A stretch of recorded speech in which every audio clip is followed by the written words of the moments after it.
Right, we're at a military show. I've got two brothers who are very, very fascinating to talk to, and they've got a hobby which was a hobby and it's turned into a bit of what word am I looking for? The hobby's gone out of hands. I mean, look at the stuff they're going to show us today. Well, I've got two brothers here. One's Steve and one's Mel. So just introduce yourself.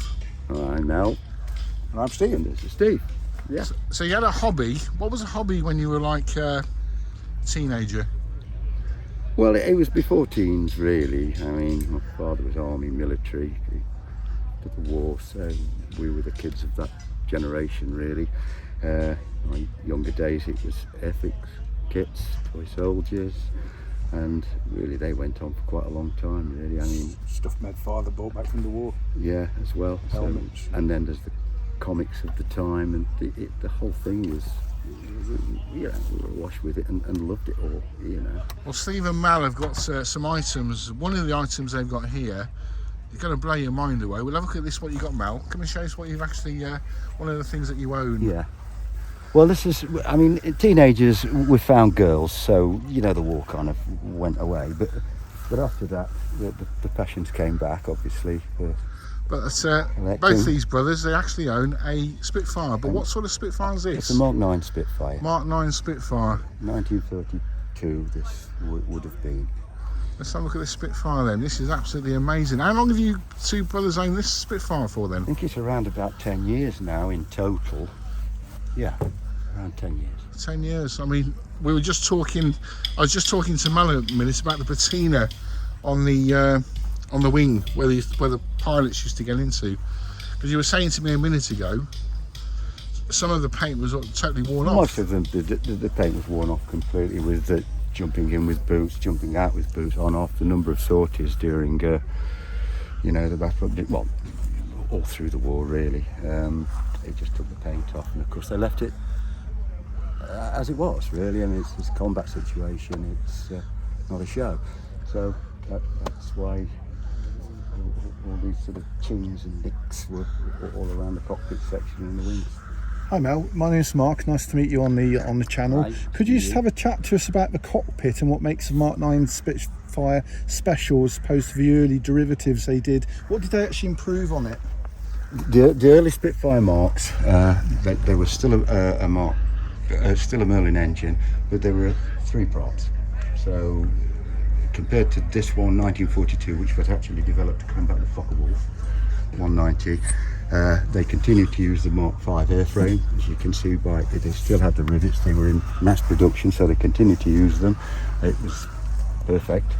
But what they did with the front nose, they had a more powerful Merlin engine, elongated the load, and it had 4 propeller blades. What it also had was 2 Hispano 20mm cannons compared to the 8 Browning machine guns that the early Spitfires. Steve, just to bring you into the conversation, just give me some feedback and information about the actual little light which is actually behind the blister canopy, which you were talking to us about earlier, which I found very interesting. Yes, it serves 2 purposes. It's also obviously an navigation light, same as you have on the wings, but it was also used as communications during radio silence. The Spitfires was equipped with a Morse key, so they communicated with the Morse key, which you can see. Actually, if you can just point us at the Morse key. It's the original Morse key. Right in the Wow. next to the pump, you'll just see the Morse key. Yeah, I see that. There. Got it. Tap it out, flash. Or, of course, if radio communications were damaged or during combat. Yeah. So there was still recourse to use it, although not really effective, but desperate measures. So Steve, one of the questions which one of the spectators at the show was asking earlier on was if a pilot had to bail out, what were the chances and likelihood they would successfully bail out? Run us through what a pilot would do in a scenario that they had to bail out of this. It'd be pretty slim. As you can see on the door, there's a red bar, which Crowbar. was given to them as a crowbar. In order, if they got a problem, to prise open the canopy or force open the door if there was damage. But the chances of being able to use that, if the aircraft was going down, would be Slim. very slim. Although he used it in Dunkirk, didn't he, in the film? They used it in The Spit that glided for I don't know how many miles. but they generally The stick. flip the aircraft, throw the canopy back, Yeah, and hope to get out. yeah. But unfortunately, along with the parachute, they've also got to take off Safety harness. the safety harness, which is a quick release. But how quick you can release that when you're going down, I wouldn't know. A lot of them did get caught in these, tangled in those with the parachute webbing. So again, another hazard to deal with. What sort of age pilots flew these in World War II? Generally 18 upwards, probably up to 25, 26. That was the average age, wasn't it? Yeah, but they were flying these at 18 years But old. they actually needed slim young men, probably around 5'10" would be ideal, because when you're sitting in the cockpit, this in section here, before you could bail out, and don't forget, you've got 90 gallons of fuel in front of the pilot. Is that where the in fuel wings, tank is, in the front? It's right in front of the pilot, Yeah. so any hint of a fire, these guys had to get out, otherwise the flames would engulf the cockpit. So these guys had to, 5'10" is the right height, so bang out the elbows, knock the pin out, then you could pull the cockpit back. You've got to get your safety strap off, and the plane is get out to miss the tail. And a lot of pilots did hit the tail. So a question I wanted to ask you as well, Steve, I run this to you. Scramble time. So what was the average scramble time in World War II? Were we talking I'm about not- 20 minutes, 10 minutes? No, Oh, crikey, they need to be... No, seconds. They got minutes before, definitely. Yeah. So, I mean, they started the engine, the pilots ran out, jumped in. The crews would have these going, running, ready to go. And they need to get off the ground quickly because these would overheat. Would they overheat? Yes. They would So what overheat. engines were in them? The Merlin. World War II, what was the scramble rate of these sort of things in? Well, the speed, as you've seen from most of the movies, once the bell goes, these guys are running out, and within a few seconds, they already were pre-scrambled. They got all the kit on apart from strap. They got the parachutes. They were sitting in deck chairs waiting for it.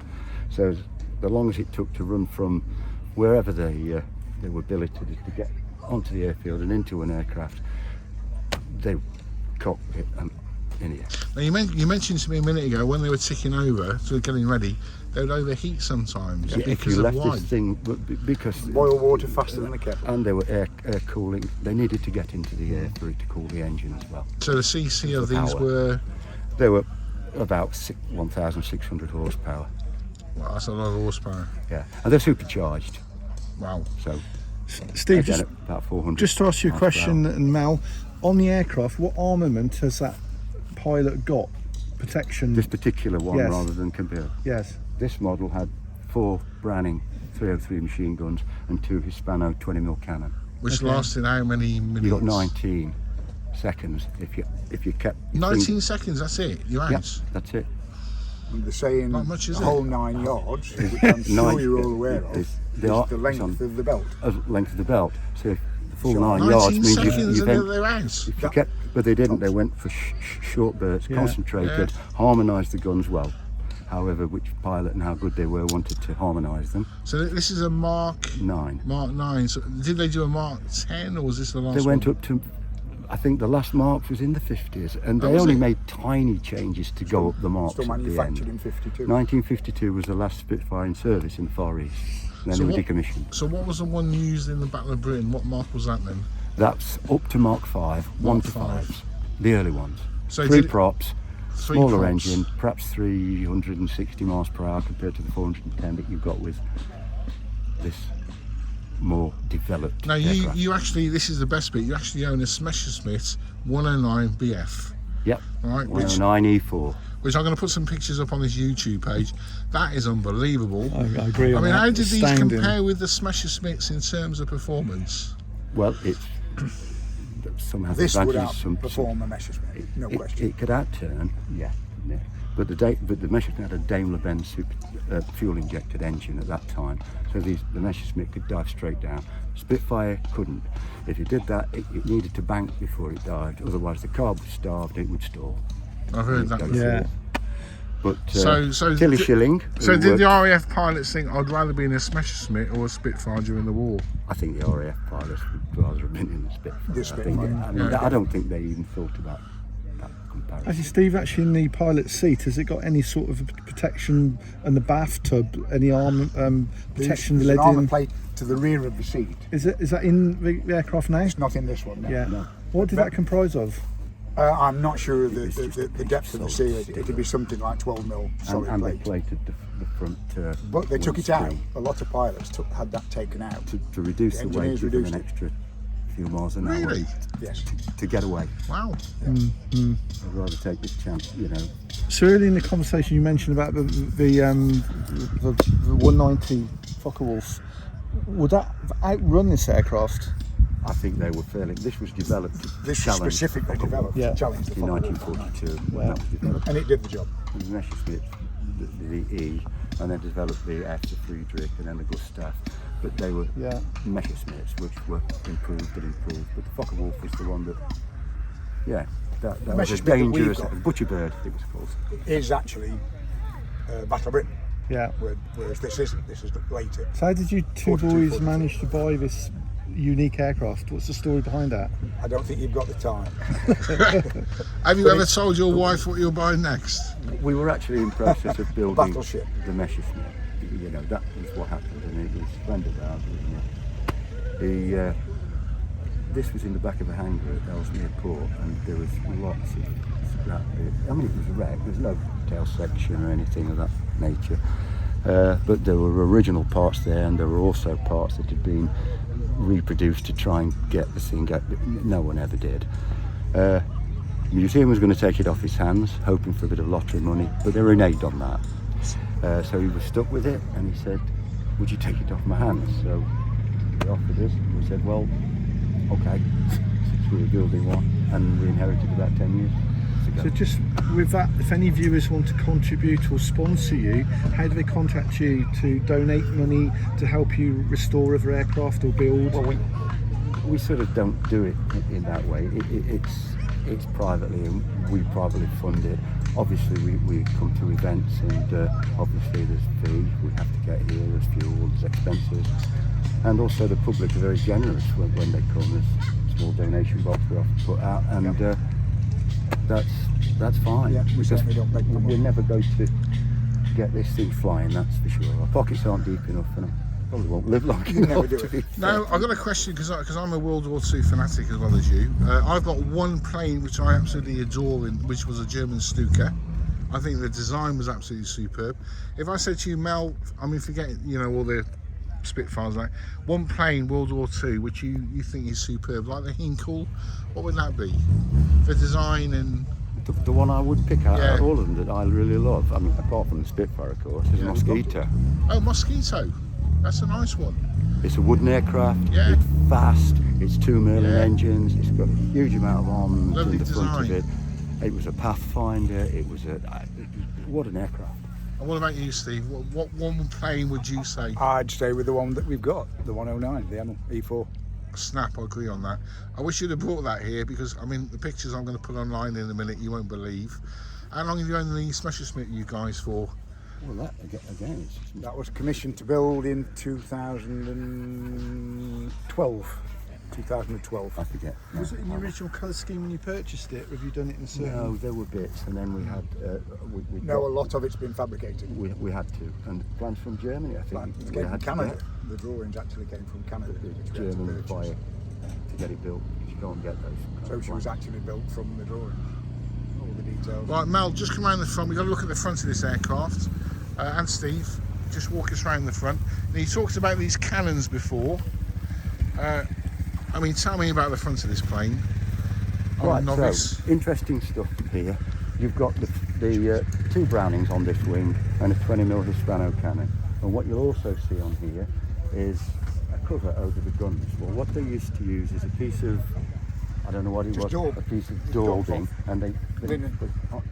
stuck it over, glued it over roughly, and this had served 2 purposes really. Initially when they took off, so you didn't get rubbish going into the guns, but also if there was a misfire, they wouldn't puncture that. So when they landed back, the armourers knew which gun had misfired. So they were straight onto that machine. Well, I never knew that. But the initial reason for it was once they cleaned those guns, seal them up. Now, where did you find that bit of information out? Because I've never heard that before. I mean, it All makes History books. Where does it common come sense, from? isn't it? Yeah. Common sense. Where does it come from? So let's go back here. How many seconds of fire?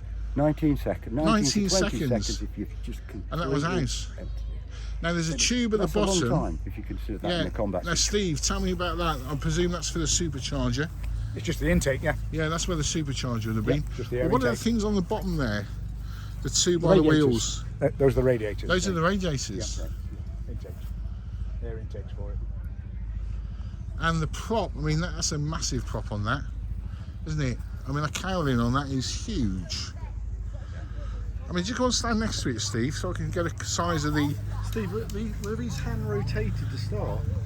Were they hand rotated? No, to they've got start? the Electric Starts start. inside, yeah. Anti-clockwise, that's... Messerschmitt Me109-E. That's got a crank. We've got a crank. Yeah. starting If handle. there's a hole on the starboard side. We've got a crank handle. Did it ever kick back on a crank on it? The engine? If you were daft enough to keep hold of it, yeah.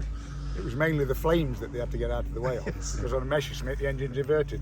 Oh yes, yes. Right, so, Mel and Steve, tell me what your company's called, or who you are, and what shows you go to, Iconic World War II aircraft. which we'll put on the end of the trailer. Anything you'd like to say to the viewers? I mean, obviously come and see these guys at the show. What sort of shows you do? All different shows right across the board. We do the Arboretum for the RAF Memorial. Many military shows all over Military the country. shows, 40s, reenactments, weekends. They're posted on the website. Stephen, Mel, I must admit the attention to detail is phenomenal. It's worth actually coming to a show to talk to these two lads about the aircraft Passionate. and the Messerschmitt. You have a passion and attention to detail just shine through, and I must say really impressive, really impressive. When I Thank first you. met you both, the depth of knowledge and what you do is amazing. Thank you very much. Thank you. Okay, thank Thanks. you.